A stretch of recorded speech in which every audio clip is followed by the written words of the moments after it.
Hey, I just watched the new Adventure Time spin-off show, Fiona and Cake, and I wanted to talk about it. However, for context, I think I should talk about the original show first. If you don't care about that, you can skip to the Fiona and Cake part of the review using the timecodes below.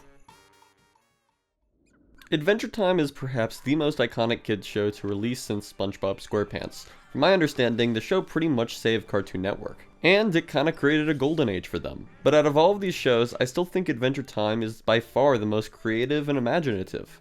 However, I still think this series is absolutely a mixed bag in quality. In fact, while there are a lot of things I love about the show, you would have to put a gun to my head to make me watch the whole thing. There are 283 episodes of the show, and I've seen enough of them to know I will never watch all of those. There are a lot of ongoing plot lines in this show, but only like 2 or 3 of them are really that interesting to me. I'm not saying I don't like the episodes that aren't related to the main plot. I think the show is often at its best when it's exploring the smaller characters, and there are some standalone episodes that have really neat concepts. The show as a whole is really charming. I think what makes a lot of these episodes sort of uninteresting to me is the characters. They're great, but they're not interesting enough to carry 10 seasons. I feel like each one of the main characters are unreasonably stupid or horribly unlikable at one point of the show or another, and I think that may be kind of the point, that even good people can be shitty, but a lot of these moments just feel completely out of character for them. I also don't find the humor to be consistent. It definitely has its moments, a lot of great moments, especially when it's related to character relationships, but it's often horribly unfunny, especially earlier on. It seemed to really rely on the lowbrow. Some of the slang words and weird phrases are actually funny in how absurd they get. Bad biscuits make the baker broke, bro. But a lot of it is just sort of annoying. At this point, I think I should briefly go through some of the main events of the show, particularly some of the moments that are relevant to Fiona and Cake. Adventure Time started off pretty simple. Finn was the hero, Jake was his best friend, Princess Bubblegum was Finn's love interest, Ice King was a silly villain, and Marceline was Finn's cool vampire friend. However, they wanted the series to evolve. Ice King was clearly not a suitable villain for a long-lasting show. He's probably the funniest character in it. One of my favorite episodes is where he gets mad at Finn and Jake and wants to punch them, so he hires a hitman to hit them, but then he realizes the hitman is going to kill them, so then he hires another hitman for the first hitman. The show clearly loves these absurd premises. I think the writers were often contemplating how weird can we actually make this, and how dark can they make this. This is the point in the show where they introduce an actual threatening villain, the Lich, whose one and only desire is to end all life. This character was an amazing switch up in tone. His design is great, he's genuinely creepy, and it created some actual stakes. He's not a complex character, but that shouldn't be the goal. There's a reason why Luke is up against the Empire or Indiana Jones fights Nazis. It's simple evil to oppose simple good. And while it seems they defeat him in the next episode, they clearly had more planned. Then they actually revealed something big about the Ice King. They have a Christmas special where Finn and Jake steal the Ice King's tapes.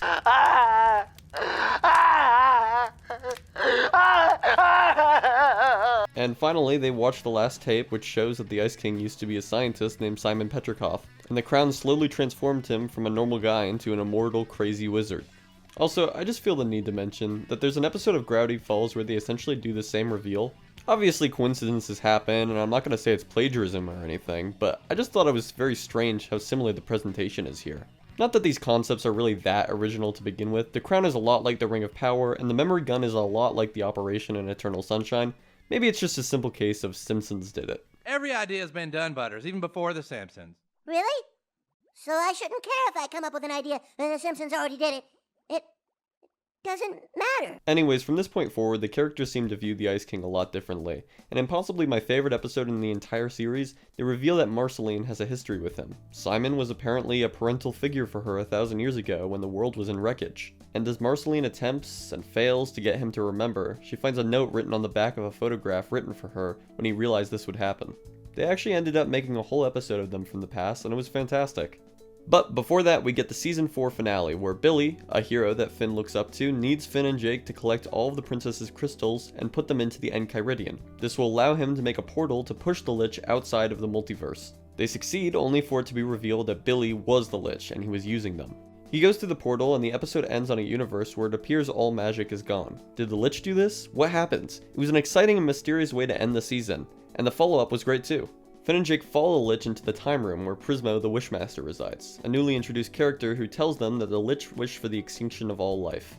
But Finn and Jake are unaffected in the Time Room and can make wishes to undo this. Finn wishes that the Lich never even ever existed, which creates an alternate reality with no magic where Finn finds the Ice King's crown and sets off a mushroom bomb. Jake eventually wishes that the Lich wished for fish. Fuck, who's fish? Jake eventually wishes that the Lich wished for Finn and Jake to be sent home instead of the extinction of all life. Oh my god, that was a tongue twister. And everything is solved, but not until after some hilarious antics in the time room. I wish for a sandwich.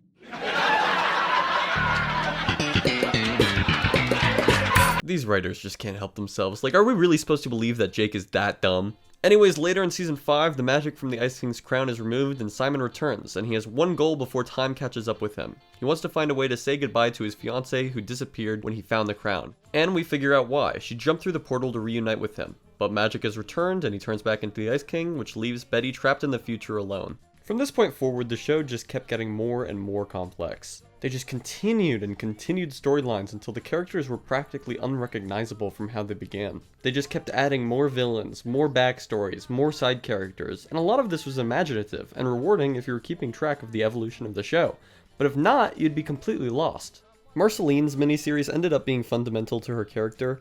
I liked learning about Finn's backstory, even if I kinda wish they left it mysterious. And I also do think that they didn't really do much with his parents once they established who they were. And I thought the episode where they explained the origin of the crown was very clever. However, I also think it would have been nice to have a solid understanding of the universe, like what are the most powerful forces and characters, and what are their roles. I thought that this episode in Prismo's time room kind of established that these were the most powerful characters in the universe, but it seems like they just always wanted to go bigger and introduce more stuff. After the Lich, they needed another embodiment of evil, and then another. They clearly had no idea what to do with Betty after they brought her back, so they just kind of showed her failing to get Simon back over and over again, and this started to get really annoying. Like, are you really just going to show her fail to reunite with him every now and then for 5 seasons? The Lich does come back, and his hand gets sent all over the show's multiverse.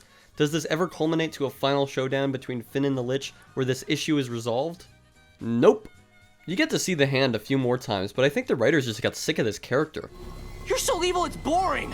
This show could have been great, but once they introduced these great ideas, they didn't know what to do with them. They didn't have a roadmap, which makes a lot of the latter half really hard to watch for me, especially the ending. Betty's attempts to get Simon back culminate as she summons Golb, another giant force of evil with godlike powers who made an appearance in a previous episode in Season 5, 5 years before the finale.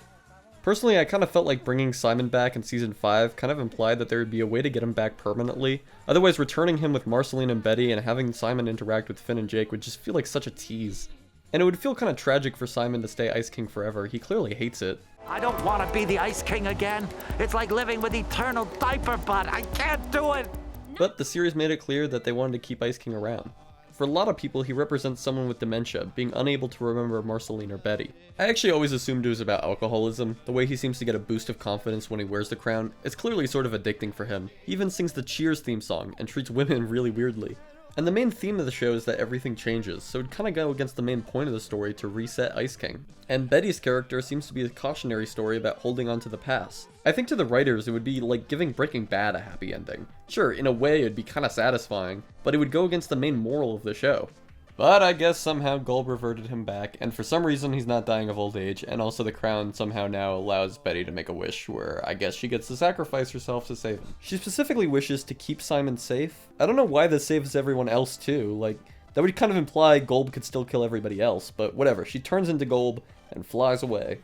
And then the episode just ends. Like, you can even see him failing to bring her back. What a frustrating, unsatisfying, and sloppy ending to a subplot that has essentially existed for 8 seasons of television. If you're going to bring Simon back, give my man a somewhat happy ending, and write a nice conclusion for Ice King's arc. He went through a bunch of progress through the show. Why don't I, someone with no professional writing experience, do just that? Here's what I think would have worked a little better. Ice King is told that he needs to stop Betty from summoning Golb or else he'll end the world.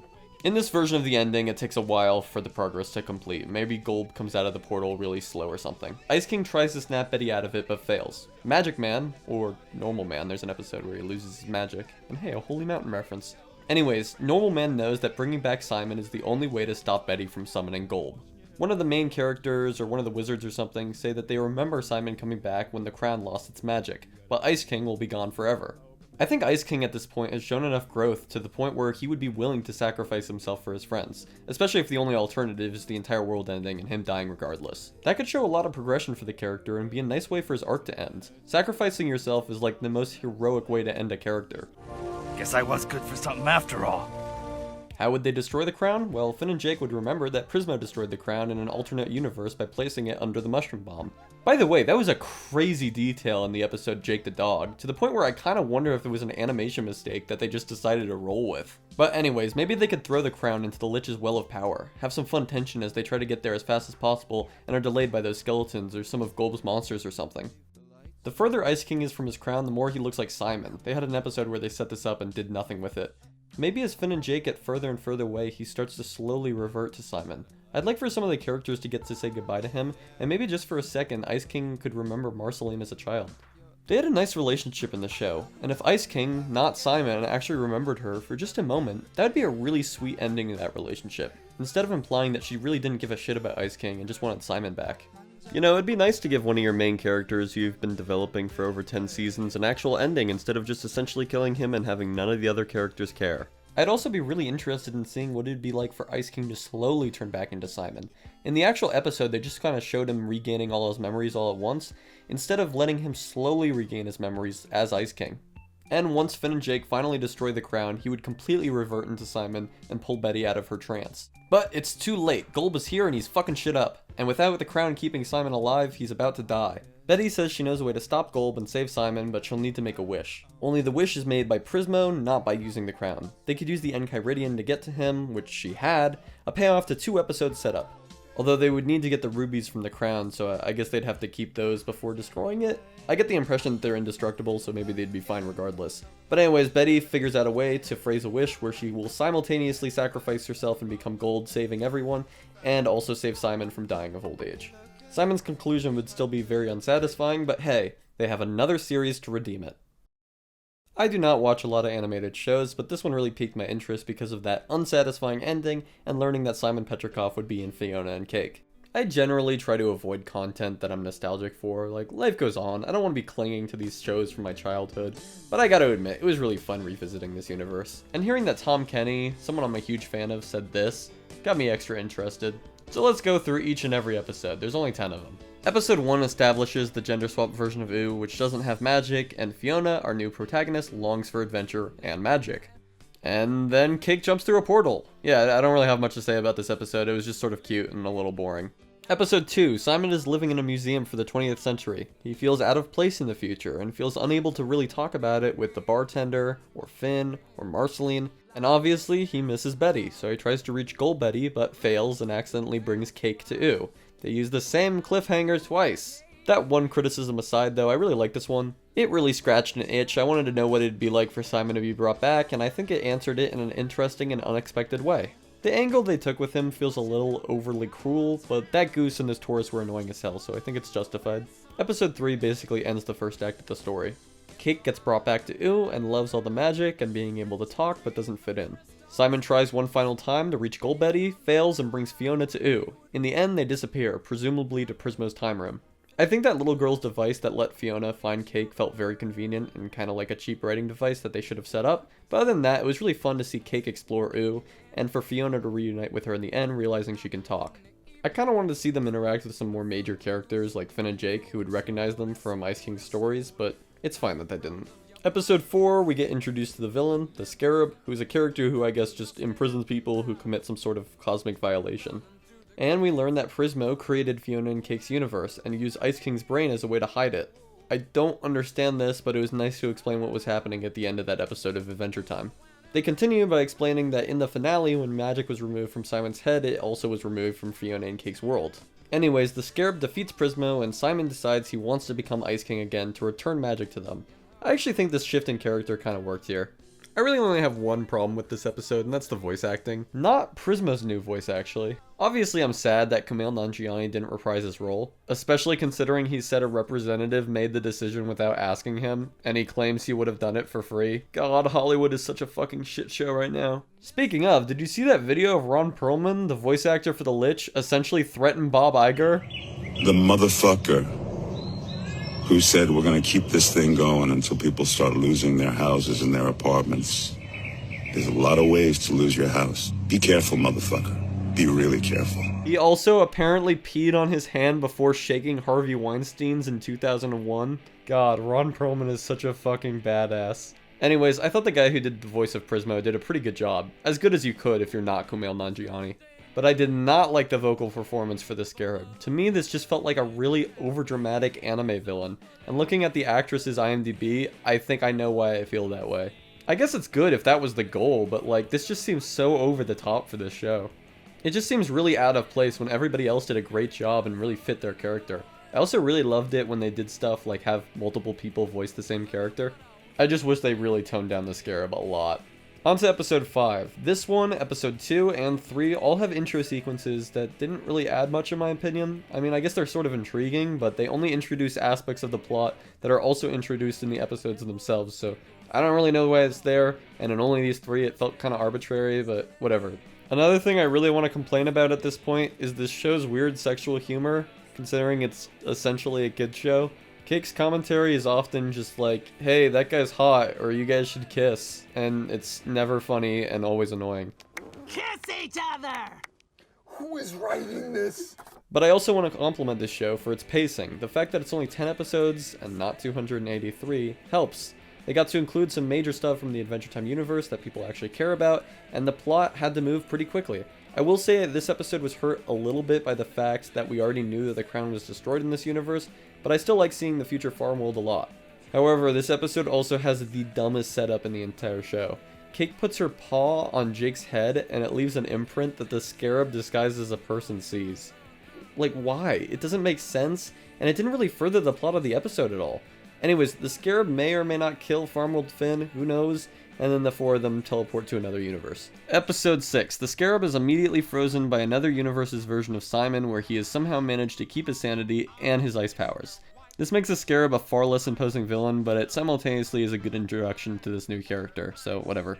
This character is a carefree, self-centered version of Simon, who used his ice powers to make an elaborate and beautiful ice kingdom and makes our version of Simon feel like a freaking loser.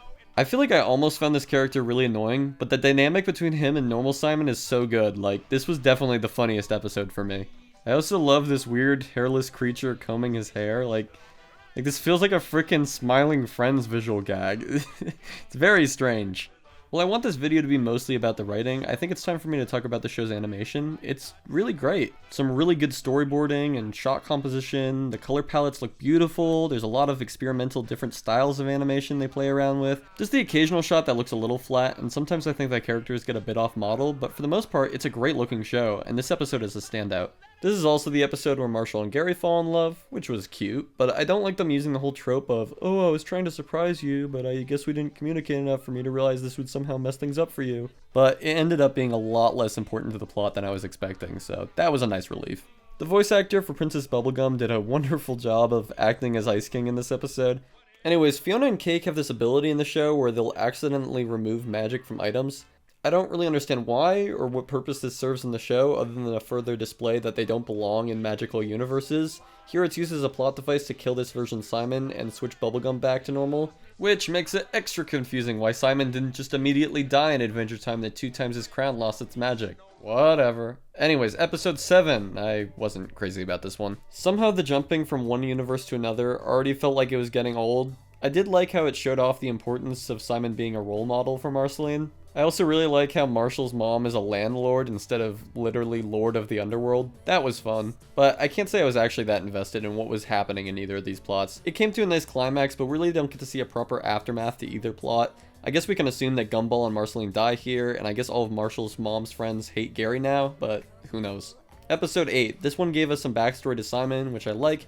It also gave some attention to how Betty sacrificed a lot for him, which I'll talk about more when it gets its payoff. I was really happy to finally see BMO in an episode, and we get a really great reveal at the end that this is the alternate universe where the Lich successfully ended all life in Season 4. This would obviously exist if they were following their rules consistently, so it was great that they confirmed it. I really don't like seeing Bimo die. It's just such a weird change in tone for the character. It's exactly like when Dobby dies in Harry Potter. Your cute comic relief character should not get a dramatic burial scene. It's really inappropriate. But what feels far more inappropriate is the silly reality where we learn the main villain is outranked by a ball with sunglasses named Orbo. This is dumb, and not in a fun or creative way. I think they were trying to do what they did with Prismo in the beginning of Season 5, you know, add some levity to a really dark episode.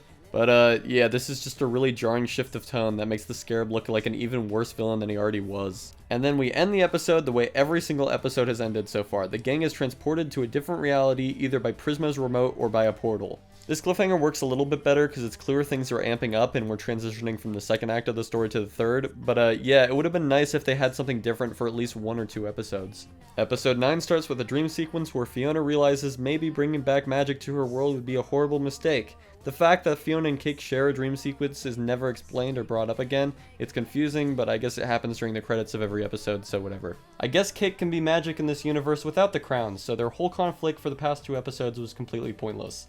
Fiona then sees Marshall and Gary and realizes that they're dating, which solidifies that she doesn't want her world to be magic because it may undo the progress made by her friends. I want to mention that pretty much every single episode, except for maybe 1 or 2, seems to reinforce Fiona feeling guilty. Guilt for making Simon put back on the crown, guilt for destroying the tank and causing Finn's dad to die, guilt for killing the candy people and killing the self-centered Ice King, and more. But like, was this supposed to be an arc? Was I supposed to get the impression that she somehow changed by the end of the show? Because I don't. The Scarab actually brings us up at the end, but then they just move on immediately. Just because they beat the Scarab at the end doesn't mean the character actually grew in any way. No pun intended. It wasn't because of her that Simon didn't put on the crown, it was because of Gold Betty. Speaking of, the Lich and Simon finally encounter her. And for some reason the Lich does not notice that his deity has fused with some lady. I want to preface what I'm about to say by letting you guys know that I actually really like this scene. It's funny to see the Lich in prayer and interrupt Simon and then get turned into a Tetris block. It's a great way to make Gold Betty seem genuinely terrifying and show how powerful she is, but I also think it's a fundamental misunderstanding of this character. There's an episode of Adventure Time where he says he's the last scholar of gold, but I always just sort of assumed he meant he's like the final existing spawn of chaos or evil or something. His motivation has, and always was, to destroy all life. He shouldn't feel dissatisfied by achieving this in a universe. If anything, he should just be waiting for the opportunity to kill everything in the multiverse like he clearly intended to. And he shouldn't be motivated to do this to appease some god. It's really clear that the dude was just innately evil. He's literally explained to be like the counter of Finn. This would be like if Finn saved everybody and felt dissatisfied. And I'm not mad that he's showing emotions here. He clearly shows emotions like pride and shock in the original series, but he also just shuts down when he isn't able to end life. So like, why would he be talking to Bimo or feel depressed? Whatever. They clearly want Gold to be the imposing machine-like entity of this universe, but I wish they didn't have to make the Lich less imposing to accomplish this. This is when Gold Betty sends Simon into the mind of Shermie. Why do Shermie and Beth need to interrupt every finale? The sequences with them feel so slow. This episode had a sense of urgency beforehand, but by the end of this sequence, the energy is just not there. In this sequence, Simon as Shermie wants to get the crown, even though we as an audience know it's not going to be there, and Gold Betty would probably just not let him do it anyways. The Scarab attempts to destroy Simon, but then is turned into little bugs by Gold Betty. By the way, I hate the sound these bugs make. It sounds straight out of a Skylanders game. But the bugs are collected and separated by Fiona and her friends. And remember how I said I wished for a different cliffhanger? Well, I wish I could take that back because now we get the dumbest ending ever. Like, clearly these characters are terrified that these bugs are going to conjoin into the Scarab. It would probably end the world. Why not separate them by distance? Bring one with you, or leave someone to watch them who knows to keep them separated. This is so bad. And finally we get episode 10. We return to the plot with my least favorite line in the entire show. Oh no, he's hot. That is so funny. That is so fucking funny. This joke is so dumb, it feels like it belongs in a Friedberg and Seltzer movie. Those are, hey look, it's the Incredible Hulk. Oh no, he just stepped on Paris Hilton. And Paris Hilton said, that's hot. And then one of... I'm not exaggerating. Cake gets the Scarab's crystal device. I do not know why she doesn't put him in an egg at this point, because she clearly understands how to at the end. The Casper and Nova book, game, whatever. It causes Simon to reflect on the fact that Betty sacrificed a lot for him when they were together, and perhaps things would have ended up differently if he reacted more thoughtfully. And somehow he gets to relive a memory and do just that for a second before they separate, symbolically showing that they can't be together, and then Gold Betty is goofily put into one of the bus seats. This looks dumb. And I think this is honestly a terrible character arc for Simon. And it's not because it makes him look a bit like the bad guy, they established that from the beginning. Maybe this whole thing about one's choices being set in stone would have worked better if the alternate universes would have also reflected this theme. Like maybe each one could have been negatively affected by him making different choices, showing that he's not really happy how things ended up, but he could take pride in how he essentially raised Marceline. But it's not like he actively chose to do these things. He was dead in the Marceline universe and would have been unconscious as the Ice King when he cursed Bubblegum. And the other two were created by wishes in Adventure Time. They had nothing to do with him. But I think the worst aspect of this character arc, of him realizing that Betty made sacrifices for him and that he should have appreciated the second chance he gave him, was it was achieved through a game/book thing called Casper and Nova. Like, am I really supposed to accept that when Betty sacrifices herself and a wish that could do practically anything just to protect him, he didn't get this? And then when he played Casper and Nova, it was like, oh, fuck! Ah! Now I get it. Upsa-daisy, sweetheart. Here we go. oh, I guess she did sacrifice a lot, huh? I didn't really realize it was that big of a sacrifice when my fiance essentially killed herself for me, but you know, now when playing this book, I guess, yeah, maybe I should appreciate life more. And then Fiona and Cake decide not to turn the world magic even though they had no control over that. And then some shit I really don't understand happens. Gold Betty gives Simon a dandelion that I guess is supposed to be Fiona and Cake's universe, and he gives it to Fiona and Cake, and the portal appears in the perfect, most convenient spot, and it makes them look less desaturated, and then Gold Betty sends Simon back to reality, but not before turning electric, and then Fiona's universe becomes part of the multiverse somehow, and the scarab therefore can't destroy it. I don't understand any of this. Like, am I supposed to understand what the fuck is happening? For the love of God, why didn't they set this up? It's like the most basic rule of screenwriting. If you have a bomb go off in the third act, establish it in the first act. If you have a magic dandelion essentially wrap up the entire show, establish it in the first act. Because otherwise it just seems like a really lazy plot device shoved in because you didn't know how to end your show. We get a silly cartoon phone break the fourth wall by falling down from the top of the screen. This is apparently the Scarab's boss. I still have no idea how the hierarchy of this universe works. Like, this silly phone does not mesh with Golb or any of the primordials in Adventure Time at all. It's such an awful shift of tone. And then Prismo sends some of the people that they met from the other universes. Fiona, would it be okay if we just stayed here? Wait, did this character just leave his siblings parentless in a nightmare world ran by a gang? Yeah, I guess that's probably what happened, huh? They battled the Scarab and solidified that they would actually be happier in their non-magical world, despite the fact that she uses magic to become giant to defeat the Scarab and clearly loves every second of it. You clearly would be happier without magic, I can totally believe that. And with confidence, Cake puts him in an egg despite not knowing how to do so beforehand. And then we get an ending montage set along to a song that sounds like it should have been used in an upcoming LEGO movie sequel. Based on these episodes, I do not think this character should be happy to move forward with his life. He should be horribly confused and feel even more regret. This whole theme about accepting your choices because there's nothing you can do to change them doesn't work in a universe where this character has used time travel. Betty even explains how she can use the Enchiridion to time travel, which he has in this show. So I really have to assume there is a legitimate way for them to reunite. Obviously, I never expected the show to end with them reuniting and then rolling to credits, but to me, the direction they were going in was really clear. The obvious way to end this character arc is that he would have a plan to separate Golb and Betty, or something, but he would have to make a big sacrifice to do so. Maybe bringing Betty back would somehow destroy Fiona and Cake's world since it's in his head or something, and throughout the course of the show he would grow, learn that it would be more important to protect their world and get what he wants. I know some of you think this was in the show in the form of him using the crown to turn back into the Ice King, but the thing is, he didn't even have the ability to choose whether or not to do this. He was forced not to do this, and by the end of the show he was still willing to, but then asked not to by Fiona and Cake, so he didn't even change. Obviously, Betty summoning Golb to Ooh and sacrificing herself to protect Simon was a horrible mistake on her part. How about Simon realizes he shouldn't make the same mistake? That seems like a logical character arc, and he could have some satisfaction knowing he did the right thing. I don't know, in a show where there's an unlikely pairing like Fiona and Cake going on an adventure with Simon Petrikov, I kind of expect them to learn from one another and have some arcs that relate to each other. Or does that just make way too much sense? So what do I think the natural progression of the show should have been? First, I don't think he should have been prevented from wearing the crown. He should have just been separated from it when he accidentally created a portal to Golb. When with Golb, he successfully separates Golb and Betty and gets to see the real Betty again, not some weird dream sequence. Maybe there's something set up in the first act so they can be separated. Maybe the Lich is confused why his god is fused with some lady and knows a way to separate them, and Simon has to make a sort of deal with essentially the devil. At this point, Fiona and Cake call Simon and tell him that they don't want him to wear the crown and that they're happy with their world being non-magical, and that they haven't seen the scarab, so they're probably safe. Simon and Betty go to Oo, but first Simon says goodbye to Fiona, knowing he won't be able to contact her while he's in Oo.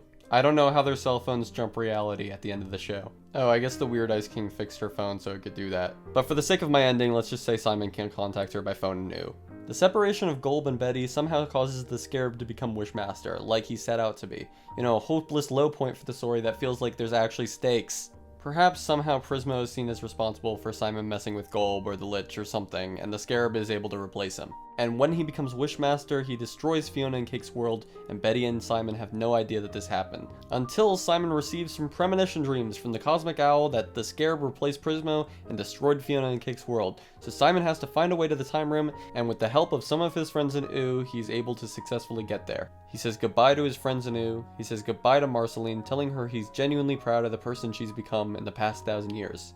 Come on, isn't that what he learns? Can't we have one nice scene between the two of them? And he finally gets some closure by saying goodbye to Betty, expressing the joy he felt getting to spend a little more time with her in Oo. He then gets to the time room and wishes he never separated Golb and Betty, and as Wishmaster, the scarab is ironically forced to comply, returning Prismo. Prismo asks Simon if he wants to be returned to Oo. Simon declines and says he wants to go to Fiona and Cake's world. I think there he would more easily find purpose in his life. He would be in a world where he actually fits in. He clearly felt out of place in the futuristic Oo. He could feel good knowing he saved this universe, be with his new friends Fiona and Cake. He clearly found some purpose in protecting Marceline after the mushroom bomb. Maybe he could do something similar, help kids in war-torn countries or something, I don't know. I don't like the idea that Simon ever completely gets over Betty. At least he could get some closure, spending time with her and having a proper goodbye. And hey, in this non-magic world, maybe he would finally get to check out those petroglyphs in her honor. I really think Fiona and Cake could have been great.